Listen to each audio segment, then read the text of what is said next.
एक राजा था जिसका इकलौता बेटा था जो हर रोज शिकार के लिए निकलता था।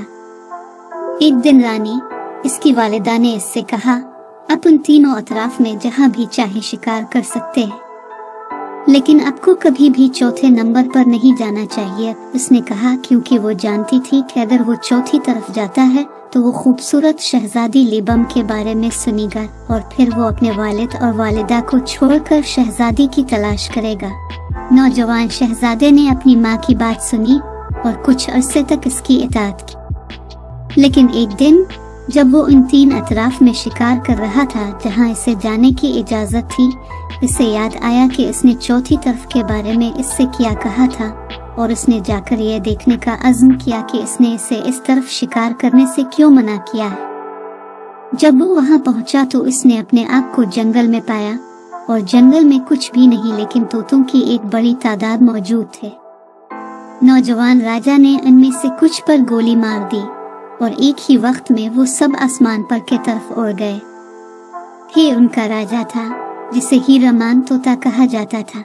जब हीरामान तोते ने अपने आप को तन्हा पाया तो उसने दूसरे तोतों को बुलाया और कहा, जब राजा का बेटा गोली चलाए तो मुझे तन्हा न छोड़ना। अगर आप मुझे इस तरह तर्क कर दें तो मैं शहजादी लीबम को बताऊंगा। फिर तोते सब अपने राजा के पास वापस गए।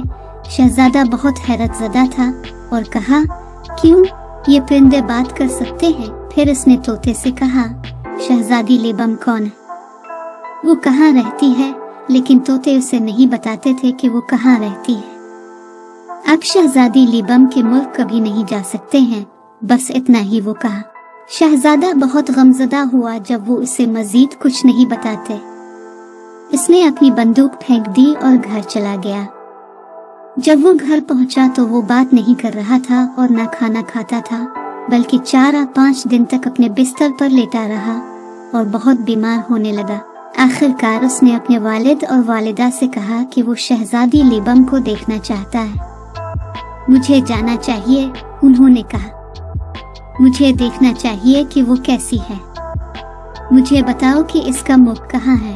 हमें नहीं मालूम कि ये कहाँ है, इसके वालिद और वालिदा ने जवाब दिया। शहजादी ने कहा, फिर मुझे जाकर उसकी तलाश करनी होगी। नहीं नहीं, उन्होंने कहा, अब हमें छोड़ के नहीं जाएंगे।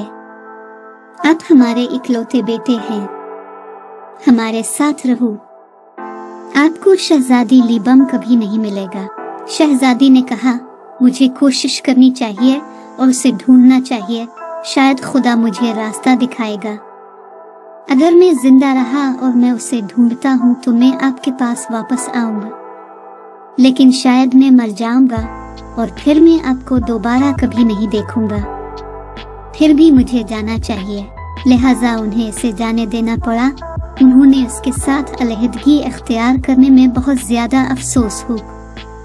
इसके वालिद ने इसे पहनने के लिए उम्दा कपड़े और एक उम्दा घोड़ा दिया और उसने अपनी बंदूक और उसके तलवार और तीर और बहुत से दूसरे हथियार। उसने कहा, मैं इनको चाहता हूँ।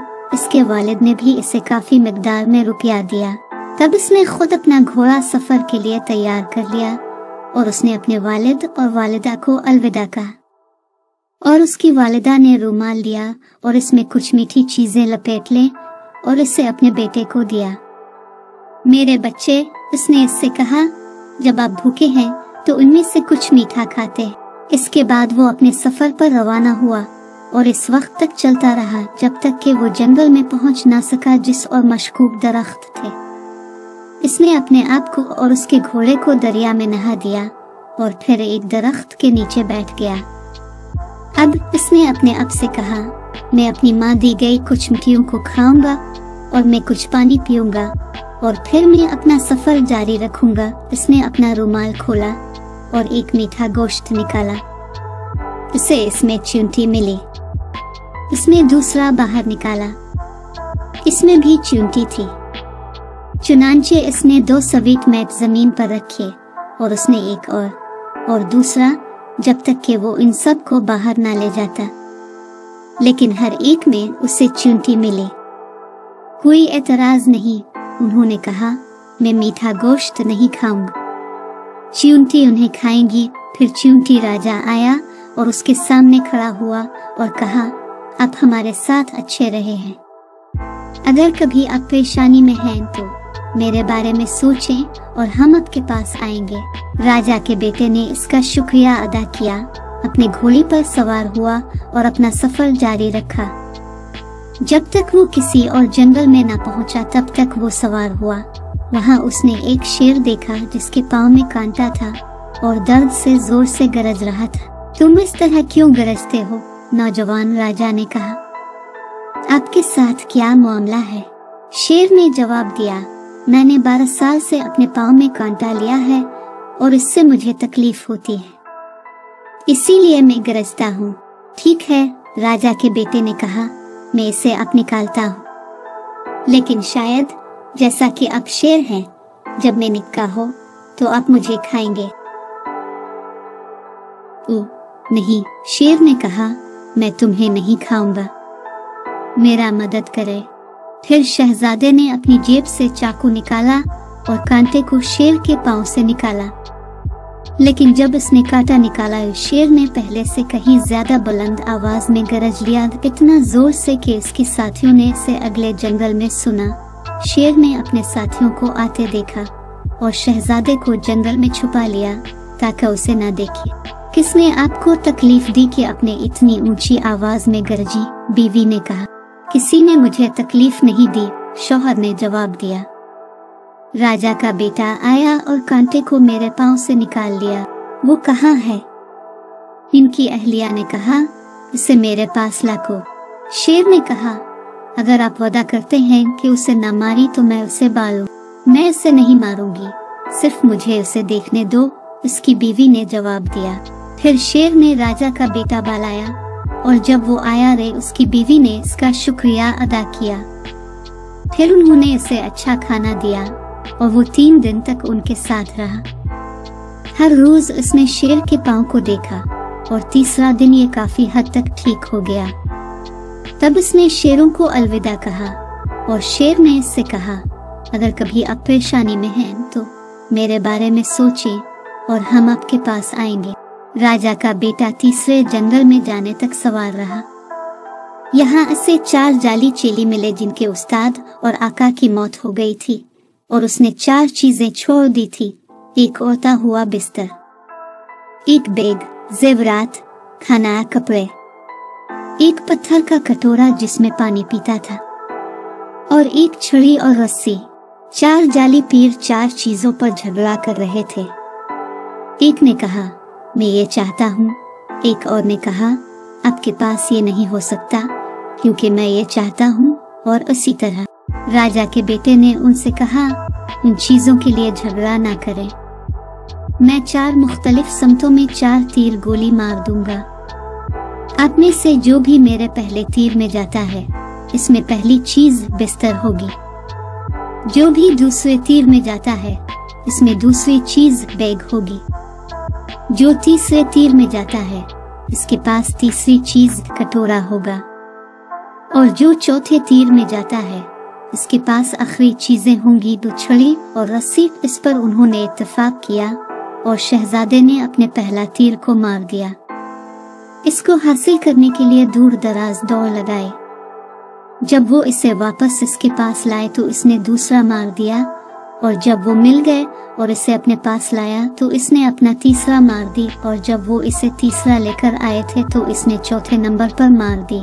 जब वो चौथे तीर की तलाश में थे तो राजा के बेटे ने अपने घोड़े को जंगल में ढेले छोड़ दिया और प्याले, छड़ी और रस्सी को लेकर बिस्तर पर बैठ गया और उसके साथ बैग। फिर उसने कहा, बैद, मैं शहजादी लिबम के मुल्क जाना चाहता हूँ। छोटा सा बिस्तर फौरी तौर पर हुआ। मैं उठ खड़ा हुआ और उड़ना शुरू हुआ और ये उड़कर उड़ गया यहाँ तक कि शहजादी लिबाम के मुल्क आया जहाँ ये जमीन पर आबाद हुआ। राजा के बेटे ने कुछ मर्दों से पूछा जो उसने देखा, ये कौन सा मुल्क है? उन्होंने जवाब दिया, शहजादी लिबम का मुल्क। उन्होंने जवाब दिया। तब शहजादा इस वक्त तक चलता रहा जब तक कि वो किसी ऐसे घर में ना आया जहां उसने एक बूढ़ी औरत को देखा। तुम कौन हो? उसने कहा। तुम कहां से आए हो? मैं दूर दराज से आया हूँ, उन्होंने कहा, मुझे आज रात आपके साथ रहने दो। नहीं, इसने जवाब दिया, मैं आपको अपने साथ नहीं रहने दे सकते, क्योंकि हमारे बादशाह ने हुक्म दिया है कि दूसरे ममालिक के मर्द इसके मुल्क में नहीं रह सकते। आप मेरे घर में नहीं रह सकते।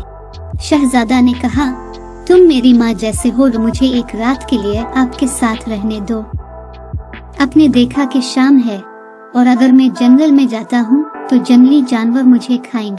ठीक है, बूढ़ी औरत ने कहा, आप आज रात यहाँ रह सकते हैं, लेकिन कल सुबह आपको दूर जाना चाहिए, क्योंकि अगर बादशाह ने सुना कि आप मेरे घर में रात गुजार चुके हैं तो वो मुझे पकड़कर जेल में डाल देगा।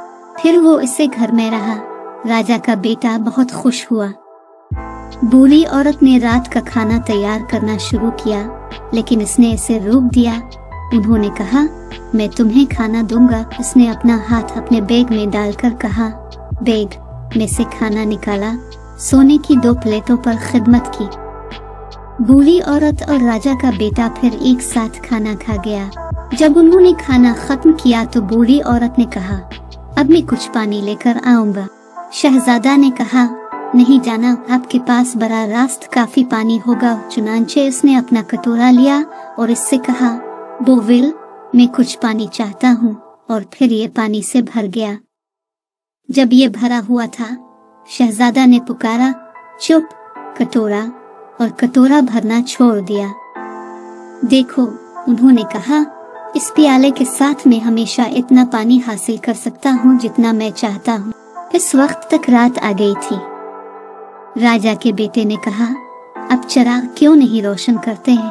उन्होंने कहा, कोई जरूरत नहीं है, हमारे बादशाह ने अपने मुल्क के लोगों को किसी लैंप को रोशन करने से मना किया है, क्योंकि जैसे ही अंधेरा होता है, इसकी बेटी शहजादी लेबम आती है और छत पर बैठी है और वो चमकती है ताकि वो तमाम मलिक और हमारे घरों को रोशन करे और हम अपना काम ऐसा करते देख सकते हैं जैसे ये दिन हो। जब ये बिल्कुल काली रात थी तो शहजादी उठ खड़ी हो गई। उसने अपने आप को अपने भरपूर कपड़े और जेवरात में मलबूस किया और अपने बालों को लपेट लिया और उसके सर के इस पार उसने हीरों और मोतियों का एक बैंड लगाया। फिर वो चांद की तरह चमक गई और उसकी खूबसूरती रात के दिन बन गई। वो अपने कमरे से बाहर आई और अपने महल की छत पर बैठ गई। दिन के वक्त वो कभी भी अपने घर से बाहर नहीं आई, वो सिर्फ रात के वक्त बाहर आई थी।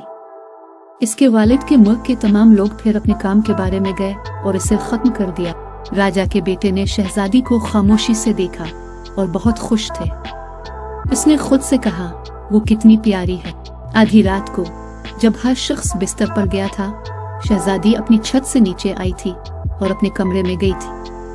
और जब वो बिस्तर पर सो रही थी, राजा का बेटा उठ खड़ा हुआ और बिस्तर पर बैठ गया। बिस्तर, उन्होंने इससे कहा, मैं शहजादी लेबम के महल में जाना चाहता हूँ।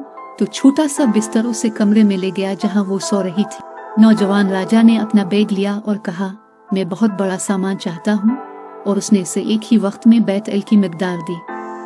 ये उसने शहजादी के बिस्तर के करीब रखा और फिर उसका छोटा सा बिस्तर उसे बूढ़ी औरत के घर ले गया। अगली सुबह शहजादी के तमाम नौकरों ने बैत एल का बिछवा पाया और इसे खाना शुरू किया। आपको वो सब कहाँ से मिला? शहजादी से पूछा। नौकरों ने जवाब दिया, हमें यह आपके बिस्तर के करीब मिल गया। कोई नहीं जानता था कि शहजादा रात में आया है और ये सब वहाँ रख दिया। सुबह ही बूढ़ी औरत राजा के बेटे के पास आई। अब सुबह हो रही है, उसने कहा, और आपको जाना चाहिए, क्योंकि अगर बादशाह को आपने जो कुछ किया है इसका पता चल जाए तो वो मुझे पकड़ लेगा। शहजादी ने कहा, मैं आज तक बीमार हूँ, प्यारी उम्मी, मुझे कल सुबह तक रहने दो। अच्छा, बूढ़ी औरत ने कहा। तो वो ठहर गया और उन्होंने अपना खाना बैग से बाहर ले लिया और प्याले ने उन्हें पानी दिया। तो जब रात आई तो शहजादी उठकर उसकी छत पर बैठ गई और 12 बजे जब हर एक बिस्तर पर था, वो अपने बिस्तर के कमरे में गई और जल्द ही सो गई। फिर राजा का बेटा इसके बिस्तर पर बैठ गया और उसने इसे शहजादी तक पहुंचाया। उसने अपना बैग लिया और कहा, बैग, मैं एक इंतहाई खूबसूरत शाल चाहता हूँ। उसने इसे एक उम्दा शाल दिया और उसने इसे सोते ही शहजादी पर फैलाया। फिर वो बूढ़ी औरत के घर वापस चला गया और सुबह तक सो गया। सुबह के वक्त जब शहजादी ने शाल देखा तो वो खुश थी। देखो माँ, इसने कहा, खुदी ने मुझे ये शाल जरूर दी होगी, ये बहुत खूबसूरत है। उसकी वालिदा भी बहुत खुश थी। हाँ मेरे बच्चे, उन्होंने कहा, खुदी ने आपको ये शानदार शाल जरूर दी होगी। जब सुबह हुई तो बूढ़ी औरत ने राजा के बेटे से कहा, अब आपको वाकई जाना चाहिए। अम्मा, इसने जवाब दिया, मैं अभी तक ठीक नहीं हूँ, मुझे कुछ दिन ज्यादा रहने दो। मैं आपके घर में पोशीदा रहूंगा ताकि कोई मुझे ना देख सके। तो बूढ़ी औरत ने इसे रहने दिया। जब ये काली रात थी, शहजादी ने अपने खूबसूरत कपड़े और जेवरात लगाए और उसकी छत पर बैठ गई। आधी रात को वो अपने कमरे में गई और सोने गई। फिर राजा का बेटा इसके बिस्तर पर बैठ गया और उसके बिस्तर के कमरे में उड़ गया। वहां उसने अपने बेग से कहा, बेग, मैं एक बहुत ही खूबसूरत अंगूठी चाहता हूँ। बेग ने इसे एक शानदार अंगूठी दी। फिर उसने अंगूठी लगाने के लिए शहजादी लीबम का हाथ आहिस्ता से लिया और वो बहुत खौफजदा हो गई। तुम कौन हो? उसने शहजादे से कहा। तुम कहाँ से आए हो? तुम मेरे कमरे में क्यों आए हो? उन्होंने कहा, खौफजदा ना हूँ शहजादी, मैं चोर नहीं हूँ, मैं राजा का एक बहुत बड़ा बेटा हूँ। हीरामान तोता जो जंगल में रहता है जहाँ मैं शिकार करने गया था, मुझे आपका नाम बताया और फिर मैंने अपने वालिद और माँ को छोड़ दिया और आपसे मिलने आया था। ठीक है, शहजादी ने कहा, जैसा कि आप इस तरह के अजीम राजा के बेटे हैं, मैं आपको हलाक नहीं करूंगा और मैं अपने वालिद और वालिदा से कहूंगा कि मैं आपसे शादी करना चाहता हूँ। इसके बाद शहजादा बूढ़ी औरत के घर वापस आया और जब सुबह आया तो शहजादी ने अपनी माँ से कहा, एक अजीम राजा का बेटा इस मुल्क आया है और मैं इससे शादी करना चाहता हूँ। इसकी वालिदा ने बादशाह को यह बताया। अच्छा, बादशाह ने कहा, लेकिन अगर ये राजा का बेटा मेरी बेटी से शादी करना चाहता है तो इससे पहले जो भी बोली उसे करना चाहिए। अगर वो नाकाम हो जाता है तो मैं उसे मार डालूंगा। मैं इसे सरसों के बीज का 80 किलो वजन दूंगा और इसमें से उसे एक दिन में तेल कुचलना होगा। अगर वो ये नहीं कर सकता तो वो मर जाएगा। सुबह राजा के बेटे ने बूढ़ी औरत को बताया कि उसने शहजादी से शादी का इरादा किया है। ओ, बूढ़ी औरत ने कहा, इस मुल्क से दूर हो जाओ और इससे शादी के बारे में मत सोचो। राजों और राजा के बहुत सारे बेटे इससे शादी के लिए यहाँ आए हैं और उसके वालिद ने उन सब को हलाक कर दिया है। वो कहता है कि जो भी अपनी बेटी से शादी करना चाहता है, इससे पहले जो भी इसे बोल दे से पूरा करना होगा। अगर वो कर सकता है तो वो शहजादी से शादी करेगा। अगर वो नहीं कर सकता तो बादशाह इसे मार डालेगा। लेकिन कोई भी वो काम नहीं कर सकता जो बादशाह ने इसे करने को कहा है। तो राजा के तमाम बेटे जिन्होंने कोशिश की है, उन्हें मौत के घाट उतार दी। शहजादी ने कुछ भी ना सुनता, हालांकि उसने इसे मुतनब्बे किया कि अगर उसने कोशिश की तो वो मारा जाएगा। बादशाह ने शहजादे को निलाया और उसके खादिम राजा के बेटे को बादशाह के अदालत ले आए। वहाँ बादशाह ने इसे इसी तरह के सरसों का बीज दिया और उससे कहा कि इस दिन इससे सारा तेल कुचल दे और अगली सुबह इसे अदालत ले आए। उसने शहजादे से कहा कि जो भी अपनी बेटी से शादी करना चाहता है, इससे पहले उन सब को करना होगा जो उसने कहा था, और अगर वो ऐसा नहीं कर सकते तो वो उन्हें मार डालेगा। लिहाजा अगर शहजादा सरसों के बीज से तमाम तेल को कुचल नहीं सकता तो वो मर जाएगा। ये सुनकर शहजादे को गहरा दुख हुआ। उसने अपने पर हैरत का इजहार किया कि वो सिर्फ एक दिन में सरसों के तमाम बीजों से तेल को किस तरह कुचल सकता है। उसे खदशा था कि अगर वो ये काम पूरा नहीं कर सकता तो बादशाह उसे मार डालेगा। उसने सरसों का बीज बूढ़ी औरत के घर ले गया, खोए हुए और क्या करना है इसका यकीन नहीं है। आखिरकार इसे छेवेंटी राजा याद आया और इसी लम्हे छूनटी राजा और उसके चींटियों ने इसके सामने नमूदार हुक। छूनटी राजा ने इससे पूछा कि वो इतना उदास क्यों लगता रहा है। शहजादे ने राजा को सरसों का बीज दिखाया और अपनी तशवीश का इजहार किया। उन्होंने वजाहत की, मैं एक दिन में सरसों के इस सारे बीज से तेल को कैसे कुचल सकता हूँ। अगर मैं कल सुबह बादशाह के पास तेल नहीं लेता तो मुझे मार डालेगा। खुश रहूं, राजा को यकीन है। नीचे लेट जाओ और सो जाओ। हम दिन के दौरान आपके लिए सारा तेल कुचल देंगे और कल सुबह आप इसे बादशाह के पास ले जाएंगे। राजा का बेटा इस मशवरे पर अमल पैरा हुआ और सोने के लिए लेट गया और चींटियों ने तंदही से इसके लिए तेल कुचल दिया। जब उसने तेल देखा तो शहजादे को बेहद राहत महसूस हुई। अगली सुबह इसने अदालत तेल बादशाह के सामने पेश किया। ताहम बादशाह ने ऐलान किया, आप अब भी मेरी बेटी से शादी नहीं कर सकते हैं। ऐसा करने के लिए आपको पहले मेरे 2 शैतानों से लड़ना पड़ेगा और उन्हें मारना होगा। बादशाह ने बहुत पहले 2 शैतानों को पकड़ लिया था और ये नहीं जानते थे कि उनके साथ क्या करना है। उन्हें पिंजरे में बंद कर दिया था। इससे खौफ था कि उन्हें आजाद करो, परेशान हो कि वो अपनी बादशाही में लोगों को खा सकते हैं। वो उनको खत्म करने का तरीका भी नहीं जानता था। इस तरह तमाम स्वीटर्स जिन्होंने शहजादी लीबम के हाथ की ख्वाहिश की थी को इन शैतानों का मुकाबला करना पड़ा, इस उम्मीद पर कि उन्हें शिकस्त का सामना करना पड़ेगा और बादशाह उनसे छुटकारा पाएगा। शैतानों के बारे में जानते हुए राजा के बेटे पर उदासी के साथ काबू पा लिया गया। इसने गौर किया, मैं क्या कर सकता हूँ? मैं इन 2 शैतानों से कैसे लड़ सकता हूँ? फिर उसने अपने वफादार शेर के बारे में सोचा और शेर और उसकी बीवी दोनों इसके सामने नमूदार हुए। उन्होंने इस्तिफसार किया, तुम इतने गमगीन क्यों हो? राजा के बेटे ने जवाब दिया, बादशाह ने मुझे हुक्म दिया है कि वो अपने 2 शैतानों से लड़े और उनको मार डाले, लेकिन मैं ऐसा काम कैसे अंजाम दे सकता हूँ? शेर ने इसे यकीन दिलाया, खौफज़दा ना हो, खुश रहो, मैं और मेरी अहलिया आपकी तरफ से शैतानों का मुकाबला करेंगे। फिर राजा के बेटे ने अपने बैग से 2 शानदार कोट निकाल लिए। वो सब सोने और चांदी के थे और मोतियों और हीरों से ढके हुए थे।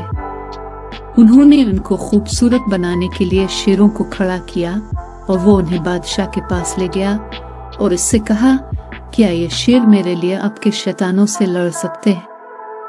हाँ, बादशाह ने कहा, जिसको कम से कम परवाह नहीं थी, जिसने ने अपने शैतानों को मार डाला बशर्ते कि वो हलाक हो जाएं। राजा के बेटे ने कहा, फिर अपने शैतानों को बुलाया और ये शेर उनसे लड़ेंगे। बादशाह ने कहा, और शेरों और शैतानों ने इस वक्त तक लड़ाई लड़ी जब तक कि शेरों ने शैतानों को हलाक नहीं किया। बादशाह ने कहा, ये अच्छा है, लेकिन आपको अपनी बेटी देने से पहले आपको कुछ और करना होगा। आसमान में मेरे पास कितली ड्रम है, आपको जाकर उसे मारना होगा। अगर आप ये नहीं कर सकते हैं तो मैं आपको मार डालूंगा। राजा के बेटे ने अपने छोटे बिस्तर के बारे में सोचा, तो वो बूढ़ी औरत के घर गया और अपने बिस्तर पर बैठ गया। छोटा बिस्तर, उसने कहा, आसमान में बादशाह का केतली ड्रम है, मैं इसके पास जाना चाहता हूँ। बिस्तर इसके साथ उड़ गया और राजा के बेटे ने ढोल मारा और बादशाह ने इसे सुना। फिर भी जब वो नीचे आया तो बादशाह उसे अपनी बेटी नहीं देता था। आपके पास, इसने शहजादे से कहा, इन 3 चीजों को मैंने आपको करने को कहा था, लेकिन आपको एक और काम करना होगा। राजा के बेटे ने कहा, अगर मैं कर सकता हूँ तो मैं करूँगा। तब बादशाह ने इसे एक दरख्त का ट्रंक दिखाया जो उसके अदालती घर के करीब पड़ा था। ये एक बहुत ही मोटा ट्रंक था। उसने शहजादे को मोम की बत्ती दी और कहा, कल सुबह आपको इस तने को 2 में इस मोमबत्ती से काटना होगा। राजा का बेटा बूढ़ी औरत के घर वापस चला गया। वो बहुत अफसुर्दा था और सोचा था कि अब राजा यकीनन उसे मार डालेगा। उन्होंने खुद से कहा, मैंने इसका तेल चींटियों के जरिए कुचल दिया था, मैंने इसके शैतानों को शेरों से मारा था। मेरे बिस्तर ने मुझे इसके केतली ड्रम को शिकस्त देने में मदद की, लेकिन अब मैं क्या कर सकता हूँ? मैं मोमबत्ती के साथ मोटी दरख्त ट्रंक को कैसे काट सकता हूँ? रात के वक्त वो शहजादी को देखने के लिए अपने बिस्तर पर गया। कल उसने इससे कहा, आपके वालिद मुझे मार डालेंगे। क्यों? शहजादी से पूछा। इसने मुझे बताया है कि मोमबत्ती के साथ में एक मोटी दरख्त ट्रंक काट दे। मैं ऐसा कैसे कर सकता हूँ? राजा के बेटे ने कहा। शहजादी ने कहा, खौफजदा ना हो, जैसे ही मैं आपको बोलूं और आप उसे बहुत आसानी से 2 में काट देंगे। फिर उसने अपने सर से एक बाल निकाला और शहजादे को दिया। कल उन्होंने कहा, जब कोई आपके करीब नहीं होता है तो आपको दरख्त के ट्रंक से कहना जरूरी है। शहजादी लिबम आपको हुक्म देता है कि वो अपने आप को इस बालों से 2 में काट दे, फिर मोमबत्ती के किनारे से बालों को खींची। अगले दिन शहजादे ने बिल्कुल ऐसा ही किया जैसे शहजादी ने इसे बताया था और 2 मिनट में बालों को मोमबत्ती के किनारे तक बढ़ाया गया था। इसने दरख्त के ट्रंक को छू लिया जिससे ये 2 टुकड़ों में तकसीम हो गया। बादशाह ने कहा, अब तुम मेरी बेटी से शादी कर सकते हो। फिर शादी हुई। चारों तरफ के तमाम राजों और बादशाहों से कहा गया कि वो इसके पास आए और बहुत खुश हुई। कुछ दिन के बाद शहजादे के बेटे ने अपनी अहलिया से कहा, आइए हम अपने वालिद के मुख जाएं। शहजादी लिबाम के वालिद ने उन्हें ऊंटों और घोड़ों और रुपया और नौकरों की एक मिकदार दी और उन्होंने बड़ी हालत में शहजादे के मुल्क का सफर किया जहां वो खुशी से रहते थे। शहजादे ने हमेशा अपना बैग, कटोरा, बिस्तर और छड़ी रखी। सिर्फ चूंकि कोई भी इसके खिलाफ जंग करने नहीं आया था, लिहाजा इसे कभी भी छड़ी इस्तेमाल करने की जरूरत नहीं पड़ती। मजीद मजेदार कहानियों को सुने लीजिए मेरे चैनल को लाइक और सब्सक्राइब करें। शुक्रिया।